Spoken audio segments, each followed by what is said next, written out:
الحمد لله نحمد الله ونستعينه ونؤمن به ونتوكل عليه ونعوذ بالله من شرور أنفسنا ومن سيئات أعمالنا من يهده الله فلا مضل له ومن يضلل فلا هادي له أشهد أن لا إله إلا الله وحده لا شريك له وأشهد أن محمدا عبده ورسوله أرسله بالهدى ودين الحق ليظهره على الدين كله ولو كره المشركون اللهم صل على محمد وعلى آل محمد كما صليت على إبراهيم وعلى آل إبراهيم اللهم بارك على محمد وعلى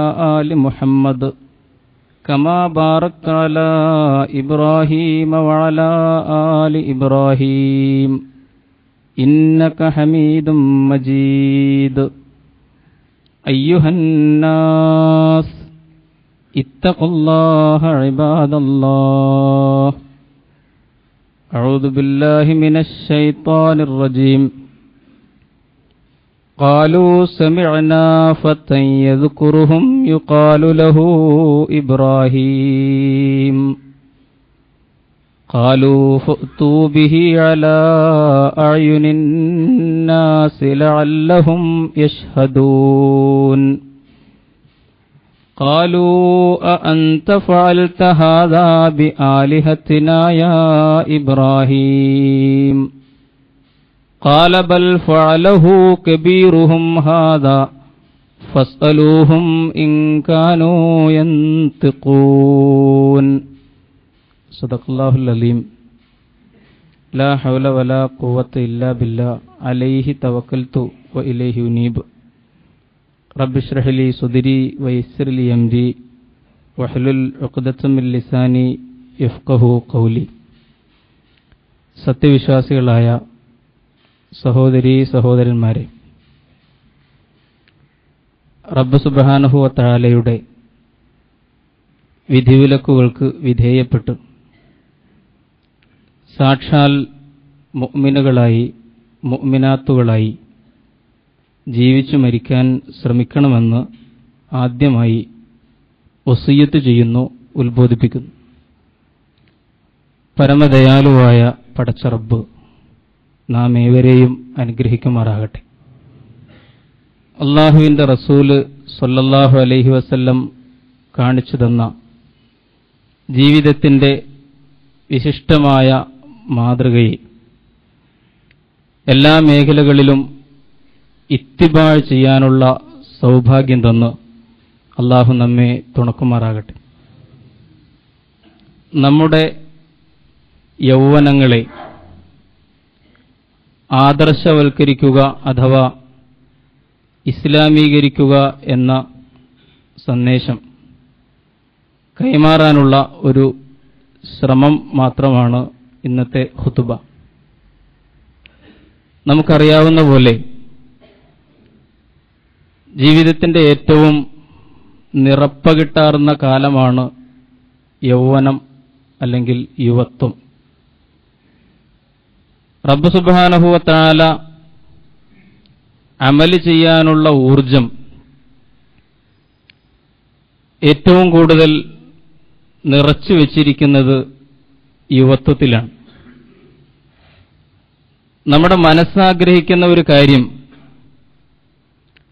ശരീരത്തിൻ്റെ കൂടെ പിന്തുണയോടുകൂടി 100% വിജയിപ്പിക്കാൻ കഴിയുന്ന ഒരു കാലം അതാണ്. അള്ളാഹുവിൻ്റെ ഭൂമിയിൽ സംഭവങ്ങൾ ഉണ്ടാകുമ്പോൾ,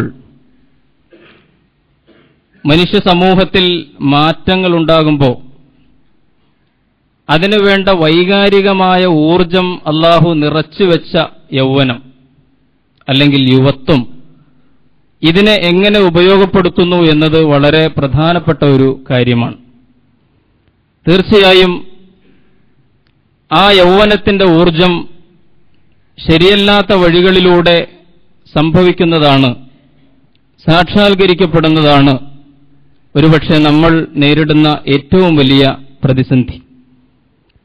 അല്ലാഹുവിന്റെ റസൂൽ സല്ലല്ലാഹു അലൈഹി വസല്ലം പറഞ്ഞ ഒരു വചനം മുമ്പിൽ വെച്ചുകൊണ്ട് ഞാൻ അതിനെ ഒന്ന് ഉദാഹരിക്കാൻ വേണ്ടി വികസിപ്പിക്കുകയാണ്. പ്രവാചകൻ ഒരിക്കൽ പറഞ്ഞു, അലാ ഇന്ന ഫിൽ ജസദി മുദ്ഗ ഇദാ സ്വലഹത് സ്വലഹൽ ജസദു കുല്ലുഹു വഇദാ ഫസദത് ഫസദൽ ജസദു കുല്ലുഹു അലാ വഹിയൽ ഖൽബ്. അറിയുക, മനുഷ്യന്റെ ശരീരത്തിൽ ഒരു മാംസപിണ്ഡമുണ്ട്, ഒരു മുദ്ഗത്തുണ്ട്. അത് നന്നായാൽ മനുഷ്യൻ നന്നായി. അതെങ്ങാനും ദുഷിച്ചാലോ മനുഷ്യൻ നശിച്ചു. അലാ വഹിയൽ ഖൽബ്, അറിയുക, അതാണ് ഹൃദയം. ഈ ഹദീസിന്റെ വിശദീകരണമല്ല, യൗവനത്തെ സംബന്ധിച്ചും യുവസമൂഹത്തെക്കുറിച്ചും നമുക്കിത് പറയാം.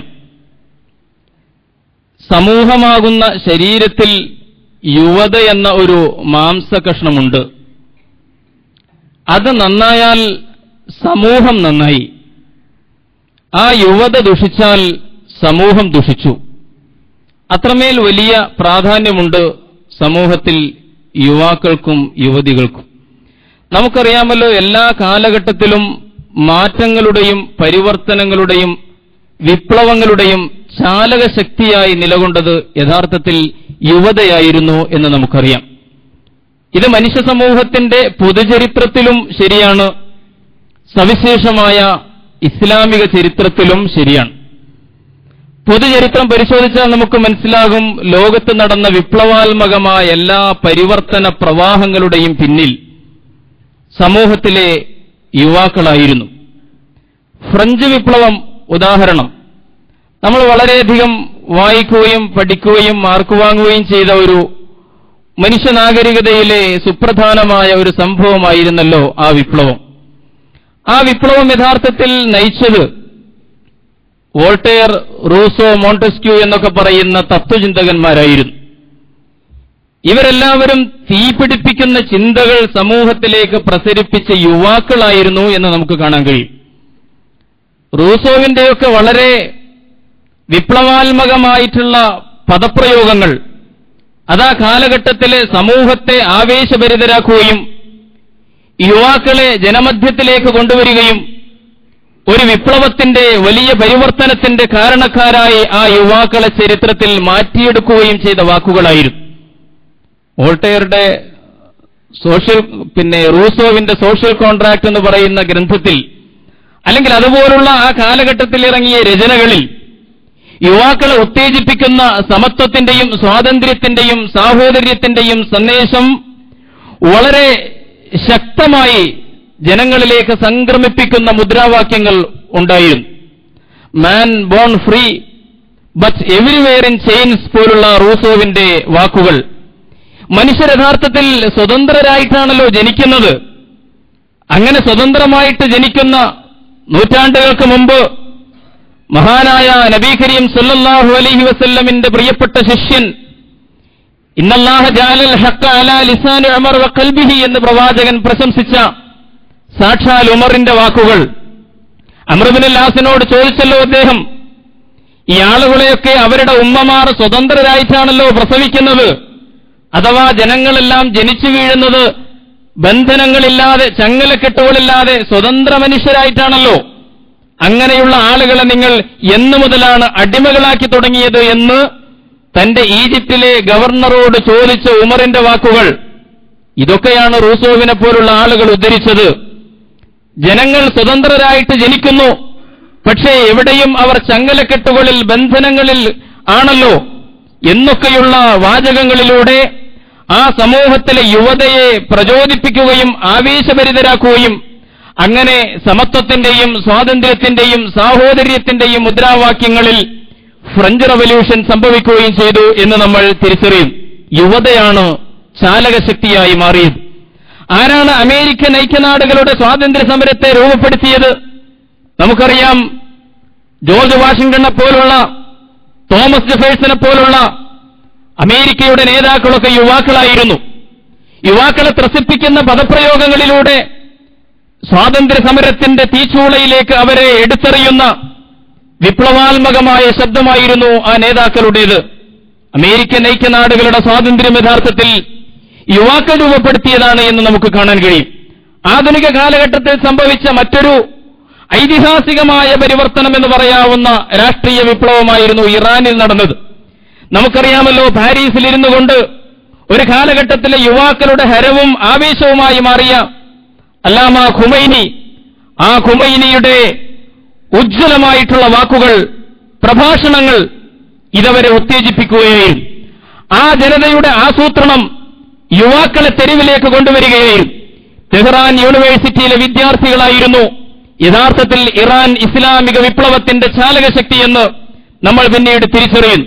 ഒടുവിൽ ഖുമൈനിയെ പോലുള്ള നേതാക്കളൊക്കെ ആ ഒളിവുകാലത്ത് നിന്ന് പുറത്തു വന്നിട്ട് റിസാ ഷാ പഹ്ലവിയുടെ നേതൃത്വത്തിലുള്ള അമേരിക്കൻ പാവ ഭരണകൂടത്തെ ആ മണ്ണിൽ നിന്ന് പുറന്തള്ളി അവരുടേതായ ഒരു ഇസ്ലാമിക സാമൂഹ്യക്രമം അവിടെ സ്ഥാപിച്ചുകൊണ്ട് ആ വിമാനത്തിൽ നിന്ന് ഇറങ്ങി വരുന്ന ചിത്രങ്ങളൊക്കെ ആ കാലഘട്ടത്തിലെ ഹരമായിരുന്നു. ഞാൻ സൂചിപ്പിക്കുന്നത്, ഇറാൻ വിപ്ലവത്തിന്റെ പിന്നിലും യഥാർത്ഥത്തിൽ ആദർശബോധമുള്ള, സമരവീര്യമുള്ള, ധർമ്മബോധമുള്ള യുവാക്കളായിരുന്നു മുമ്പിൽ നിന്നത് എന്ന് പറയാൻ വേണ്ടിയാണ്. ചൈനയിലെ ഏറ്റവും വലിയ സമരബോധത്തിന്റെ ആവിഷ്കാരമായിരുന്നല്ലോ ടിയാൻമെൻ സ്ക്വയറിൽ നടന്ന വിദ്യാർത്ഥി പ്രക്ഷോഭം. വിദ്യാർത്ഥികളായിരുന്നു യഥാർത്ഥത്തിൽ ആ സമരത്തിന്റെ ശില്പികൾ, ത്യാഗികളായി രംഗത്ത് വന്ന ശില്പികൾ എന്ന് നമുക്ക് മനസ്സിലാക്കാൻ കഴിയും. ഇനി ഇന്ത്യയുടെ സ്വാതന്ത്ര്യ സമര ചരിത്രം ഞാൻ വിശദീകരിക്കേണ്ടതില്ല, നമുക്കൊക്കെ അറിയാം.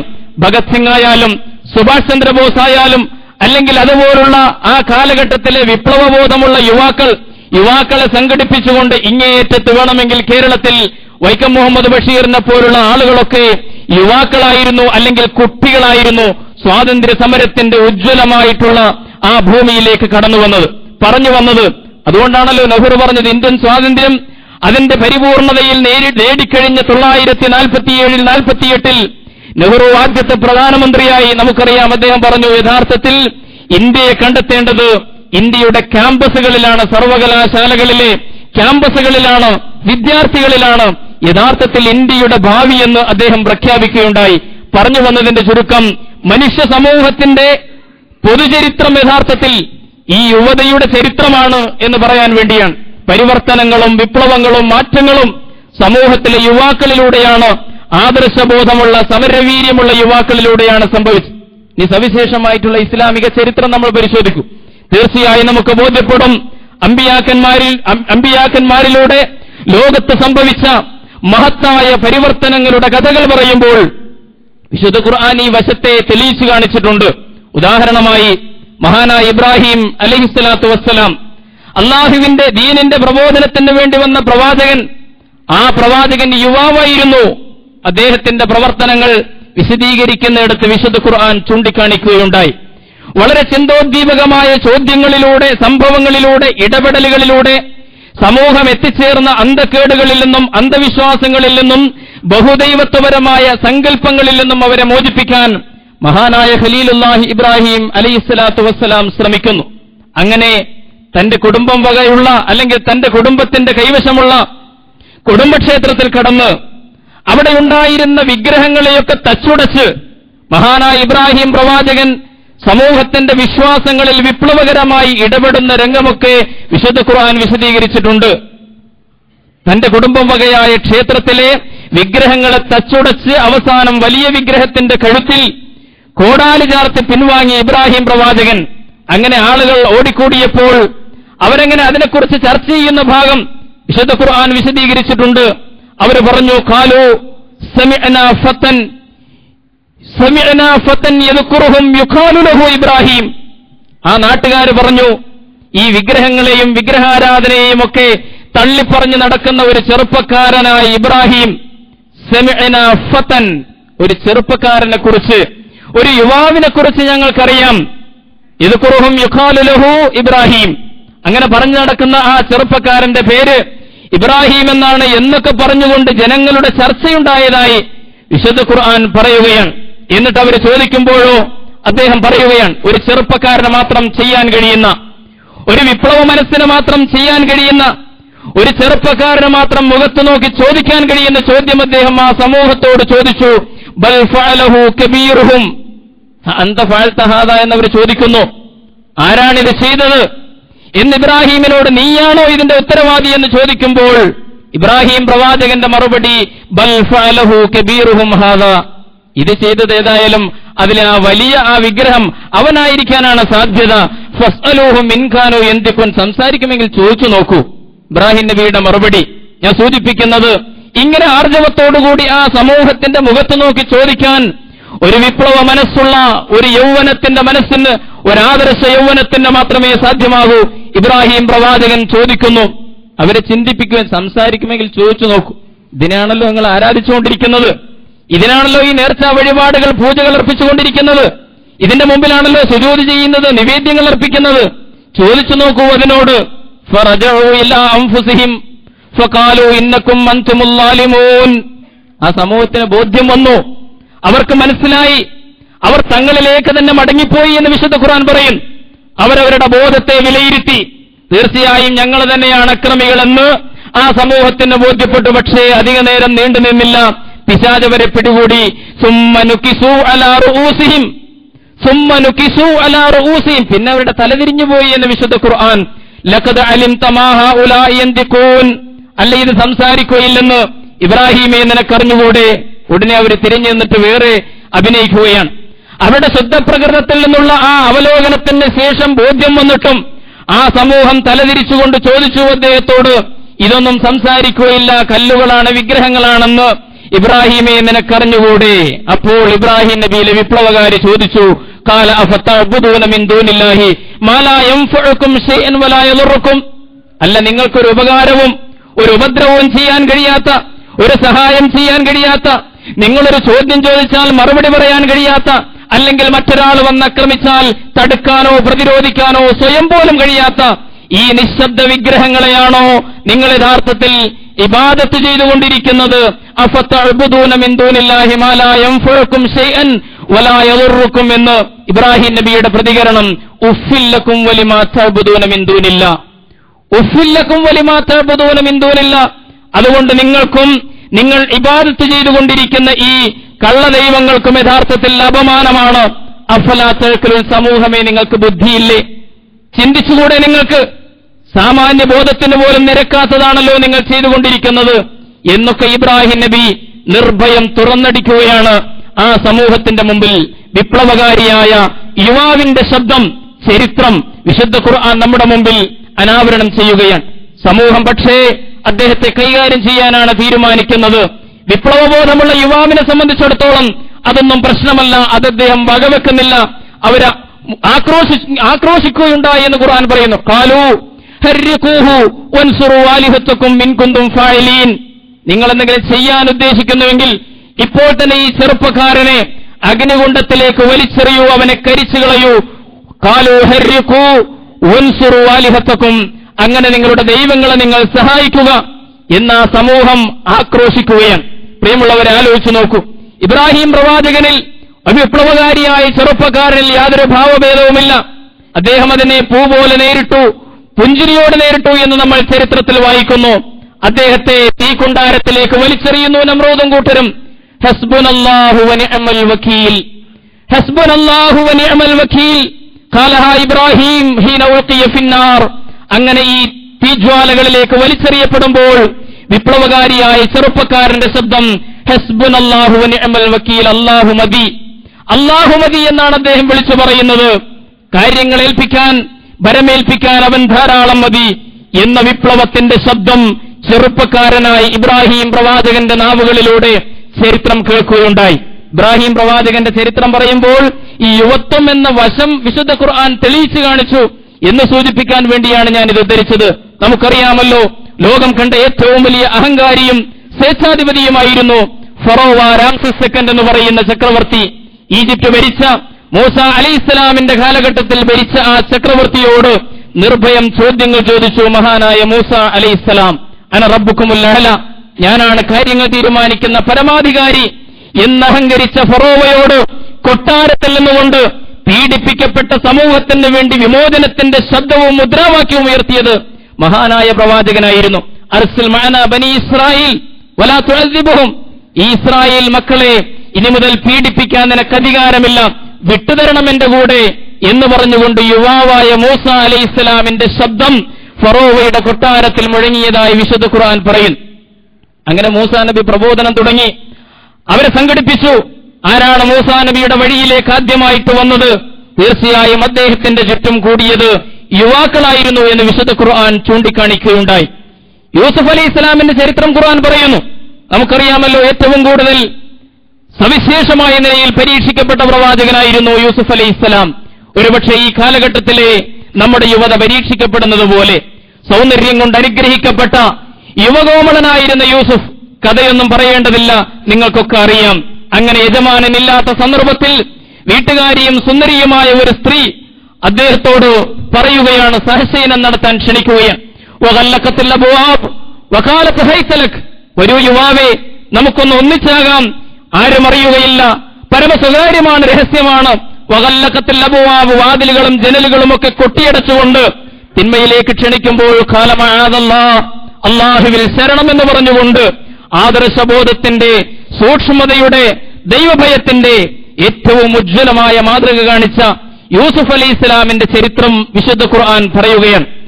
ഇനി അവസാനമായി മുഹമ്മദ് നബി കരീം സല്ലല്ലാഹു അലൈഹി വസല്ലം നടത്തിയ വിപ്ലവത്തിന്റെ കഥ ചരിത്രത്തിൽ നമ്മൾ വായിച്ചിട്ടുണ്ട്. യുവാക്കളെ പ്രവാചകൻ പ്രത്യേകമായിട്ട് പരിഗണിക്കുകയുണ്ടായി. യുവാക്കളെ പ്രത്യേകമായി വിളിച്ചുകൊണ്ട് പ്രവാചകൻ ഒരുപാട് സന്ദേശങ്ങൾ നൽകുകയുണ്ടായി. അല്ല, പ്രവാചകൻ തന്നെ യുവാവായിരുന്നല്ലോ. സത്യത്തിന്റെ സന്ദേശവുമായി സമൂഹത്തിലേക്ക് കടന്നു വന്ന പ്രവാചകൻ സല്ലല്ലാഹു അലൈഹി വസല്ലം അവരെ സംഘടിപ്പിക്കുന്നു. പ്രത്യേകമായിട്ട് റസൂല് പറഞ്ഞു, അവസാന നാളിൽ അള്ളാഹുവിന്റെ മുമ്പിൽ ഹാജരാക്കപ്പെടുമ്പോൾ നാളെ പരലോകത്തൊരു കാല് മുമ്പോട്ട് വെക്കാൻ ഒരടിമയായ മനുഷ്യന് അള്ളാഹു അവസരം കൊടുക്കുകയില്ല. ലാ തസൂലു ഖദമ അബ്ദിൻ ഹത്താ യുസ്അല അൻ അർബഈൻ. അവന്റെ ജീവിതത്തിൽ നൽകപ്പെട്ട 4 സുപ്രധാനമായ അനുഗ്രഹങ്ങളെക്കുറിച്ച് ചോദിക്കപ്പെടാതെ ഒരാൾക്കും മുമ്പോട്ട് നീങ്ങാൻ പടച്ചവൻ നാളെ അനുമതി നൽകുകയില്ല എന്ന് പറഞ്ഞുകൊണ്ട് പ്രവാചകൻ പറഞ്ഞ ഒരു മഹത്തായ അനുഗ്രഹം, വഅൻ ശബാബിഹി ഫീമാ അബ്ലാഹു. അവന്റെ യൗവനത്തെക്കുറിച്ച്, യുവത്വത്തെക്കുറിച്ച് അല്ലാഹു ചോദിക്കും. അതെന്തിലാണ് നശിപ്പിച്ചത്? രക്തത്തിളപ്പുണ്ടായിരുന്ന, കർമ്മത്തിന്റെ ഊർജമുണ്ടായിരുന്ന, വൈകാരിക ശക്തിയുണ്ടായിരുന്ന ആ കാലഘട്ടം നീ എന്തിനു വേണ്ടി, ഏത് കൊടിക്ക് കീഴിൽ, ഏത് നേതാവിന്റെ കീഴിൽ, ഏത് തത്വത്തിന്റെയും ആദർശത്തിന്റെയും സാഫല്യത്തിനും സാക്ഷാത്കാരത്തിനും വേണ്ടി ഏത് മുദ്രാവാക്യത്തിന്റെ പിന്നിലാണ് നീ തൊലച്ചു കളഞ്ഞത് നിന്റെ യൗവനം എന്ന് നാളെ റബ്ബ് ചോദിക്കാതെ, തൃപ്തികരമായ മറുപടി പറയാതെ മുമ്പോട്ട് നീങ്ങാൻ ഒരു മനുഷ്യനെയും അല്ലാഹു അനുവദിക്കുകയില്ലെന്ന് പ്രവാചകൻ സല്ലല്ലാഹു അലൈഹി വസല്ലം തിരുമേനി പ്രത്യേകമായിട്ട് ഉണർത്തുകയുണ്ടായി. ഇഗത്തനിം ഖംസൻ ഖബ്ല ഖംസ്. 5 അവസ്ഥകൾ നിങ്ങളുടെ ജീവിതത്തിൽ വരുന്നതിന് മുമ്പേ 5 അവസ്ഥകൾ നിങ്ങൾ പരമാവധി പ്രയോജനപ്പെടുത്തുക എന്ന് റസൂല് പറഞ്ഞു. വശബാബക ഖബ്ല ഹറമിക. അതിലൊന്ന്, വാർദ്ധക്യം വരുന്നതിന് മുമ്പായി രോഗങ്ങൾ ബാധിച്ച്, ജരാനരകൾ ബാധിച്ച്, നിന്റെ ആരോഗ്യം ക്ഷയിച്ച് രോഗങ്ങളുടെ ഒരു അടിമയായി കിടക്കയിൽ വീഴുന്നതിന് മുമ്പ് ബുദ്ധിമാനായ മനുഷ്യ, നിന്റെ യൗവനത്തെ, നിന്റെ ഊർജത്തെ നീ ഉപയോഗപ്പെടുത്തുക എന്ന് പ്രവാചകൻ. ഓസീക്കും ബിശ്ശബാബി ഖൈറ. അതുകൊണ്ട് യുവാക്കളോട്, യുവതയോട് പ്രത്യേകമായി നന്മയെ ഉയർത്തിപ്പിടിക്കണമെന്ന് പ്രവാചകൻ വസിയ്യത്ത് ചെയ്തതായി നമുക്ക് കാണാൻ കഴിയും. ആ പ്രവാചകന്റെ സന്ദേശത്തിലേക്ക് കടന്നു വന്നവരായ ആരായിരുന്നു? യുവാക്കളായിരുന്നു ആദ്യമായിട്ട് കടന്നു വന്നത്. നമുക്കറിയാമല്ലോ, അബൂബക്കർ സിദ്ദീഖ് റളിയല്ലാഹു തആല അൻഹു ഈ പ്രസ്ഥാനത്തിലേക്ക് കടന്നു വരുമ്പോൾ 37 വയസ്സാണ് അദ്ദേഹത്തിന്റെ പ്രായം. മഹാനായ ഉമറുൽ ഫാറൂഖ് റളിയല്ലാഹു തആല അൻഹു അദ്ദേഹം കടന്നു വരുന്നത് 27ാമത്തെ വയസ്സിലായിരുന്നു. അലി ഇബ്നു അബീ താലിബ് വളരെ ചെറുപ്പത്തിലാണ് കടന്നു വന്നത്. സഅദ് ഇബ്നു അബീ വഖാസ് റളിയല്ലാഹു അൻഹു 17ാമത്തെ വയസ്സിലാണ് ഇസ്ലാമിക പ്രസ്ഥാനത്തിലേക്ക് കടന്നു വരുന്നത്. ഞാൻ സൂചിപ്പിക്കുന്നത്, യുവാക്കളെ പ്രത്യേകമായിട്ട് പ്രവാചകൻ പരിഗണിച്ചിരുന്നു. എന്നല്ല, അവർക്ക് വേണ്ടി പ്രത്യേകമായിട്ടുള്ള സന്ദേശങ്ങൾ പ്രവാചകൻ കൈമാറിയിരുന്നു. ഒരിക്കൽ അവിടെ നിന്ന് പറഞ്ഞു, കാരണം യൗവനത്തിൽ ഏറ്റവും കൂടുതൽ അനുഭവിക്കുന്ന ലൈംഗികതയുടെ പ്രലോഭനങ്ങളും ആകർഷണങ്ങളും നമുക്കറിയാമല്ലോ, വഴിതെറ്റിക്കാൻ ഒരുപാട് സാധ്യതകളുണ്ട്. റസൂൽ യുവാക്കളെ പ്രത്യേകമായി വിളിച്ചു പറഞ്ഞു, യാ മഅ്ശറ ശബാബ് മൻ ഇസ്തതാഅ മിൻകുമുൽ ബാഅത ഫല്യതസവ്വജ് ഫഇൻ ലം യസ്തതി ഫഅലൈഹി ബിസ്സൗം ഫഇന്നഹു ലഹു വിജാ. പ്രവാചകൻ പറഞ്ഞു, നിങ്ങളിൽ കഴിവുള്ള ആളുകളൊക്കെ, ഒരു കുടുംബത്തെ ഏറ്റെടുത്ത് മുമ്പോട്ട് കൊണ്ടുപോകാൻ കഴിവുള്ള ആളുകളൊക്കെ കല്യാണം കഴിക്കുകയാണ് വേണ്ടത്. വിവാഹിതരാകാതെ മാറി നിൽക്കരുത്. കാരണം അത് ഏറ്റവും നല്ല, തിന്മയിലേക്കുള്ള ഏറ്റവും നല്ല ഒരു വാതിലാണ്. അവിവാഹിതനായിട്ട് ഈ വികാരങ്ങളോടുകൂടി ജീവിക്കുന്ന ഏറ്റവും വലിയ പരീക്ഷണത്തിന് നിങ്ങൾ വിധേയരാകും. അതുകൊണ്ട് യാ മഅ്ശറ ശബാബ്, യുവസമൂഹമേ, മനിസ്തതാഅ മിൻകുമുൽ ബാഅത്ത് എന്ന് പറഞ്ഞുകൊണ്ട് പ്രവാചകൻ ഒരുപിടി സന്ദേശങ്ങൾ യുവാക്കൾക്ക് നൽകിയതായിട്ട് നമുക്ക് കാണാൻ കഴിയും. ഇങ്ങനെയുള്ള യുവാക്കളാണ് പ്രവാചകന്റെ പ്രസ്ഥാനത്തെ വളർത്തിയതും വിജയിപ്പിച്ചതും എന്ന് നമുക്ക് കാണാൻ കഴിയും. അവരുടെ മുമ്പിലാണ് റോമൻ പേർഷ്യൻ സാമ്രാജ്യങ്ങൾ ചീട്ടുകൊട്ടാരം കണക്കെ തകർന്നടിഞ്ഞുപോയത് എന്ന് നമ്മൾ മനസ്സിലാക്കണം. തന്റെ വധുവിനോട്, പുതിയ പെണ്ണിനോട് ഒന്നാമത്തെ രാത്രിയിൽ ഇങ്ങനെ അള്ളാഹുവിന്റെ പ്രവാചകൻ ധർമ്മസമരത്തിന് വിളിക്കുകയാണല്ലോ, ഞാനിതാ പുറപ്പെടുകയാണ്, അതുകൊണ്ട് ഒരുപക്ഷേ തിരിച്ചു വരാതിരിക്കാം, തിരിച്ചു വന്നില്ലെങ്കിൽ അള്ളാഹുവിന്റെ സ്വർഗത്തിൽ വെച്ച് നമുക്ക് വീണ്ടും കണ്ടുമുട്ടാം എന്ന് പറഞ്ഞുകൊണ്ട് ആദ്യത്തെ മധുവിധുവിന്റെ ആദ്യ രാത്രിയിൽ ജിഹാദിന് വേണ്ടി പുറപ്പെട്ടുപോയ ഹല്ലലത്ത് ബിൻ അബീ ആമിർ യുവാവായിരുന്നു എന്ന് നമുക്കറിയാം. പ്രവാചകന്റെ ആഹ്വാനം കേട്ടുകൊണ്ട് നന്മയുടെ മാർഗത്തിലേക്ക് പ്രബോധനത്തിന് വേണ്ടി മദീനത്തേക്ക് പോയ മദീനക്കാരുടെ ഗുരുവായി തീർന്ന മഹാനായ മുസ്അബ് ഇബ്നു ഉമൈർ റളിയല്ലാഹു തആല അൻഹു യുവാവായിരുന്നു എന്ന് നമുക്കറിയാം. അതുപോലെ ഒരുപിടി 33-ാമത്തെ വയസ്സിൽ ജ്ഞാനത്തിന്റെ മറുകര കണ്ട് മരണപ്പെട്ടുപോയ മഹാനായ മുആദ് ഇബ്നു ജബൽ റളിയല്ലാഹു തആല അൻഹു നാളെ പരലോകത്ത് ഹാജരാക്കപ്പെടുമ്പോൾ പണ്ഡിതന്മാരുടെയും അതുപോലെ ജ്ഞാനികളുടെയും നേതാവായിരിക്കും അദ്ദേഹം എന്ന് പ്രവാചകൻ പ്രശംസിച്ച മുആദ് 33-ാമത്തെ വയസ്സിൽ മരണപ്പെട്ടുപോയി. പ്രിയമുള്ളവരെ, സൂചിപ്പിച്ചു വന്നത് അള്ളാഹുവിന്റെ പ്രവാചകൻ യുവാക്കളെ പ്രത്യേകമായി പരിഗണിച്ചിരുന്നു. അവർക്ക് ശിക്ഷണ നിർദ്ദേശങ്ങൾ നൽകിയിരുന്നു, അവർക്ക് പ്രത്യേകമായ തർബീയത്ത് നൽകിയിരുന്നു. അതിലൂടെ സംസ്കരിക്കപ്പെട്ട, ആദർശവൽക്കരിക്കപ്പെട്ട ഒരു യൗവനത്തെ ഇസ്ലാമിക പ്രസ്ഥാനത്തിന്റെ അസറ്റാക്കി, ആസ്തിയാക്കി മാറ്റുകയാണ് യഥാർത്ഥത്തിൽ അള്ളാഹുവിന്റെ പ്രവാചകൻ ചെയ്തത്. അവരുടെ മുമ്പിലാണ് റോമൻ പേർഷ്യ സാമ്രാജ്യങ്ങൾ മുട്ടുമടക്കിയതെന്നും ഇസ്ലാമിന്റേതായ ലോകം മാറിയതെന്നും നമ്മൾ തിരിച്ചറിയുന്നു. ഇങ്ങനെ എത്രയെത്ര ചരിത്രങ്ങൾ നമുക്ക് ഉദ്ധരിക്കാൻ കഴിയും. പൊതുചരിത്രത്തിലും ഇസ്ലാമിക ചരിത്രത്തിലും ഇസ്ലാമിക യൗവനം അല്ലെങ്കിൽ ആദർശബോധമുള്ള യൗവനം കാഴ്ചവെച്ച പരിവർത്തനങ്ങളുടെയും വിപ്ലവങ്ങളുടെയും ചേതോഹരങ്ങളായ ചരിത്രം. ഈ യുവാവിപ്പോൾ എവിടെ എന്നൊരു ചോദ്യമുണ്ട്. അതാണ് കാലഘട്ടത്തിന്റെ ചോദ്യം. ഈ നല്ലവനായ ചെറുപ്പക്കാരൻ എവിടെ? ആദർശബോധമുള്ള, ധർമ്മബോധമുള്ള, കർമ്മക്ഷമതയുള്ള, വിപ്ലവവീര്യമുള്ള ആ ഇബ്രാഹീമിന്റെ പിന്മുറക്കാരനായ, അമ്പിയാക്കന്മാരുടെ പിന്മുറക്കാരായ ആ യൗവനത്തെ സൂക്ഷ്മതയിലൂടെ മുമ്പോട്ട് നയിക്കുന്ന, പ്രലോഭനങ്ങളിൽ വീഴാത്ത, ആദർശബോധത്തിന്റെ തന്റെ ഇടമുള്ള കരുത്തുള്ള യുവാക്കളെവിടെ എന്നൊരു ചോദ്യമുണ്ട്. ആ യുവാവിനെയാണ് യഥാർത്ഥത്തിൽ ഇന്ന് നമുക്ക് നഷ്ടപ്പെട്ടു പോയത് എന്ന് നമ്മൾ തിരിച്ചറിയുന്നു. പകരം മറ്റൊരു യുവതയെ നമ്മൾ കാണുകയാണ്. ഉറങ്ങുന്ന ഒരു യുവത, വിനോദിക്കുന്ന ഒരു യുവത, പുണ്യം പോലെ പാപം ചെയ്യുന്ന ഒരു യുവത. ഞാൻ വിശദീകരിക്കേണ്ടതില്ല ഇന്നത്തെ കാലഘട്ടത്തിലെ യുവതയുടെ മുഖമുദ്രകൾ. ഉറങ്ങുന്ന യുവത എന്ന് പറഞ്ഞാൽ മറ്റുള്ളവരെ ബാധിക്കുന്ന ഒരു വിഷയത്തിലും ശ്രദ്ധയില്ലാത്ത, നമ്മൾ ആലോചിച്ച് നോക്കൂ, ഇതൊക്കെ നമ്മുടെ നിത്യജീവിതത്തിൽ നിരന്തരം നമ്മൾ കണ്ടുകൊണ്ടിരിക്കുന്ന കാര്യമാണ്. നിങ്ങളൊരു ബസ്സിൽ കയറുന്നു, നിങ്ങളുടെ സീറ്റിൽ തൊട്ടടുത്തിരിക്കുന്ന ഒരു കൗമാരക്കാരൻ അല്ലെങ്കിൽ ഒരു ചെറുപ്പക്കാരൻ, അവൻ ഈ ലോകത്തൊന്നുമല്ല, ഒറ്റനോട്ടത്തിൽ തന്നെ നിങ്ങൾക്ക് മനസ്സിലാകുന്നു. ബസ് പുറപ്പെട്ടിട്ടില്ല, അതിനു മുമ്പേ നിങ്ങൾ അവന്റെ മുഖത്തേക്ക് എന്റെ സഹയാത്രിക ആണല്ലോ, അവനോടും ചില ഉത്തരവാദിത്തങ്ങളുണ്ട് എന്ന് പഠിപ്പിക്കപ്പെട്ട ഒരു ദർശനം, ഒരു ദീനിന്റെ വക്താവാണല്ലോ ഞാൻ. അയാളുടെ മുഖത്തേക്ക് നോക്കുമ്പോൾ അയാൾ മറ്റൊരു ലോകത്താണ്, അയാൾ വേറെ ഏതോ ഒരു ലോകത്താണ്.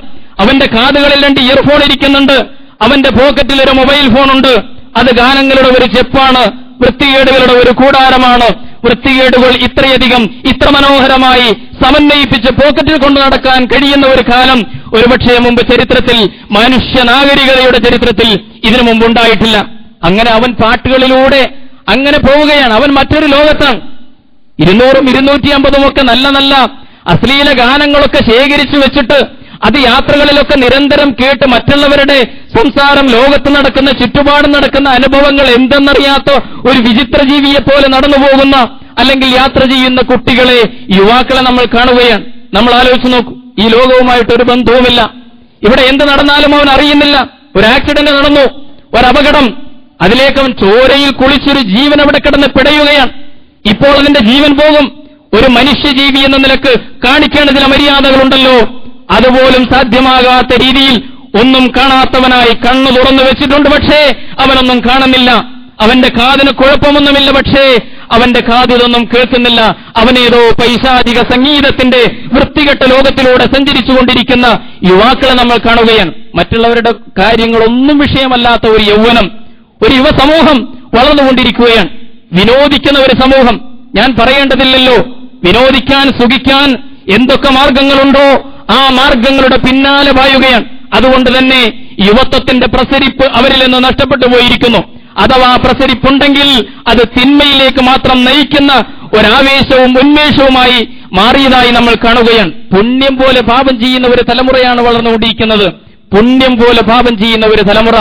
കുറച്ചു കാലമായിട്ട് ഈ പ്രതിഭാസം, ശാസ്ത്രീയ സാങ്കേതിക വളർച്ചകളെല്ലാം മനുഷ്യനെ തെറ്റായ ദിശയിലേക്ക്, പ്രത്യേകിച്ച് യുവാക്കളെ നയിച്ചുകൊണ്ടിരിക്കുന്ന, കമ്പ്യൂട്ടർ ആണെങ്കിലും ഇന്റർനെറ്റ് ആണെങ്കിലും നമുക്ക് ലഭ്യമായ എല്ലാ ശാസ്ത്രീയ സാങ്കേതിക സംവിധാനങ്ങളും പിശാചിന്റെ മേഖലയിലേക്ക് നയിച്ചുകൊണ്ടിരിക്കുന്ന ഒരു കാലഘട്ടത്തിലൂടെ നമ്മൾ കടന്നു പോവുകയാണ്.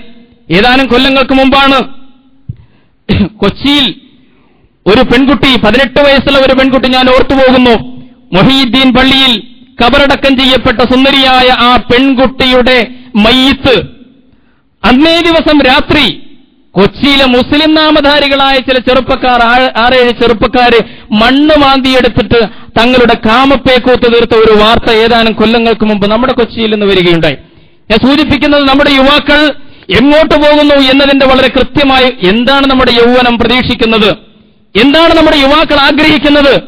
പറ്റുമെങ്കിൽ നമ്മൾ ആ 6 അടി താഴ്ചയിൽ, 6 അടി മണ്ണിലാണല്ലോ കുഴിച്ചിടുന്നത്, എന്തിനാ ഇത്ര താഴത്ത്?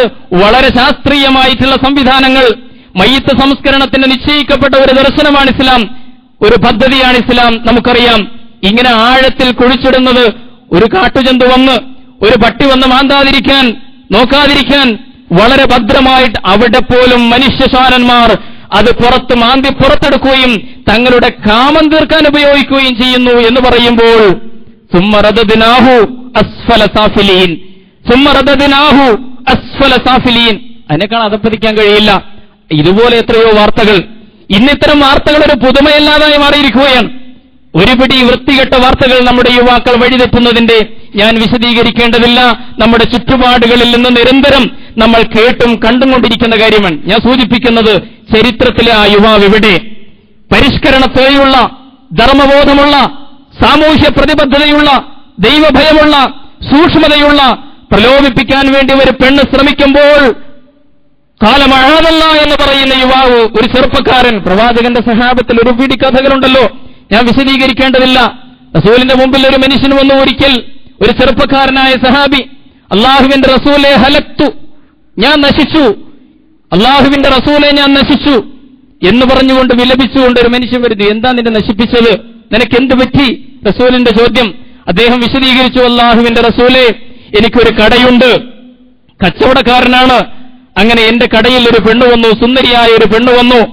ആ ചെറുപ്പക്കാരിയെ അവൾ അല്ലാഹു സുബ്ഹാനഹു വ തആല നിഷിദ്ധമാക്കിയ നിലക്ക് ഞാൻ അവളെ നോക്കി. ഒരു തവണ നോക്കാനല്ലേ അല്ലാഹു അനുവാദം തന്നിട്ടുള്ളൂ. രണ്ടാമത്തെ നോട്ടം തെറ്റാണല്ലോ.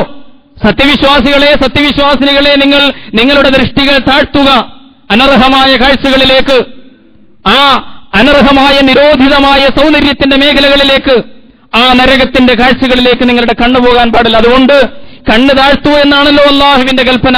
സാധിച്ചില്ല റസൂലേ.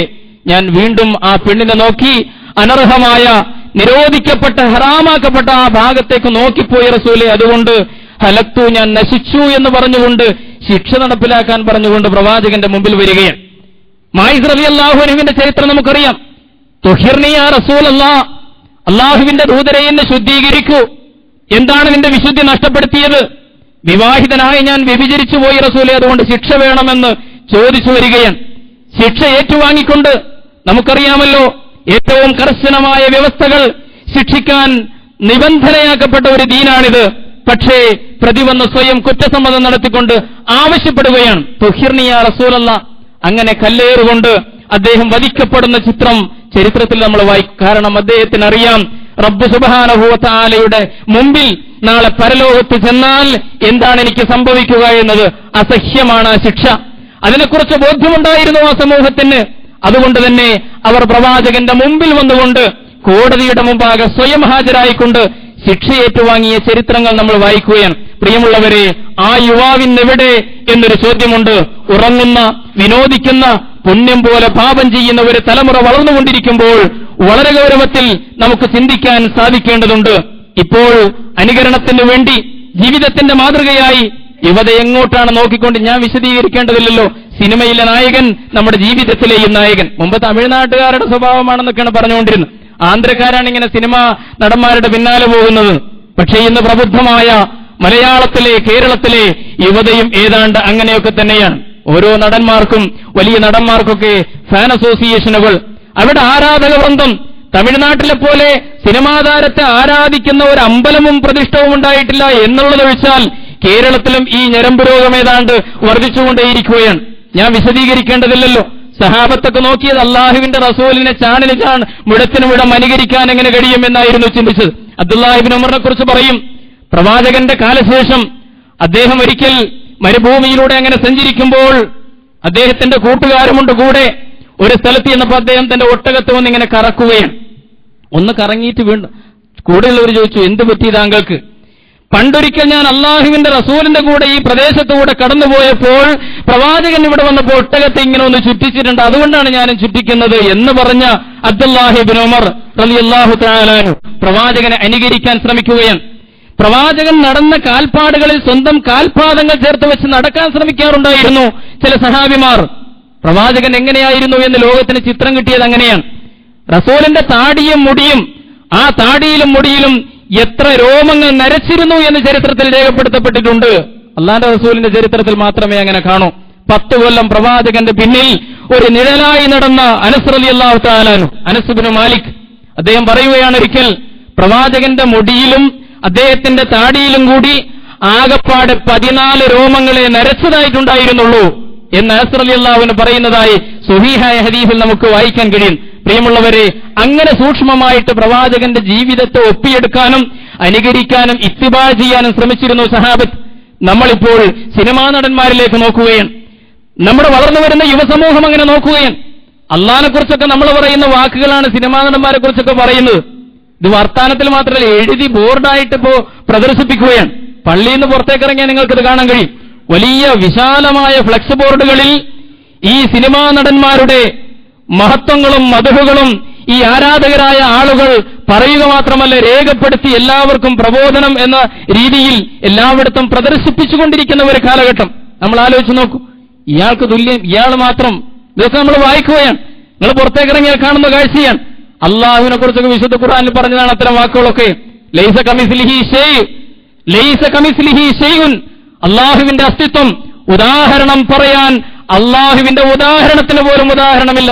വലം യകുൽ ലഹു കുഫുവൻ അഹദ്, അവന് തുല്യനായിട്ടാരുമില്ല, അവന് സമനായിട്ടാരുമില്ല. ഇതാരെക്കുറിച്ചാണ് ഈ പറയുന്നത്?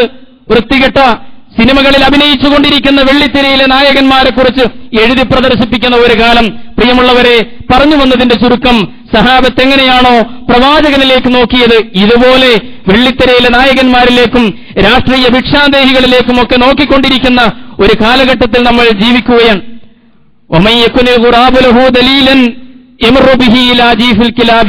കാക്കയാണ് ഒരാൾ മാതൃകയാക്കുന്നതെങ്കിൽ അവൻ പട്ടിയുടെ ശവത്തിലേക്കാണ് എത്തിച്ചേരുക എന്ന് കവി പറഞ്ഞതുപോലെ ഏതാണോ മാതൃക, ആ മാതൃക നന്നായിരിക്കണം.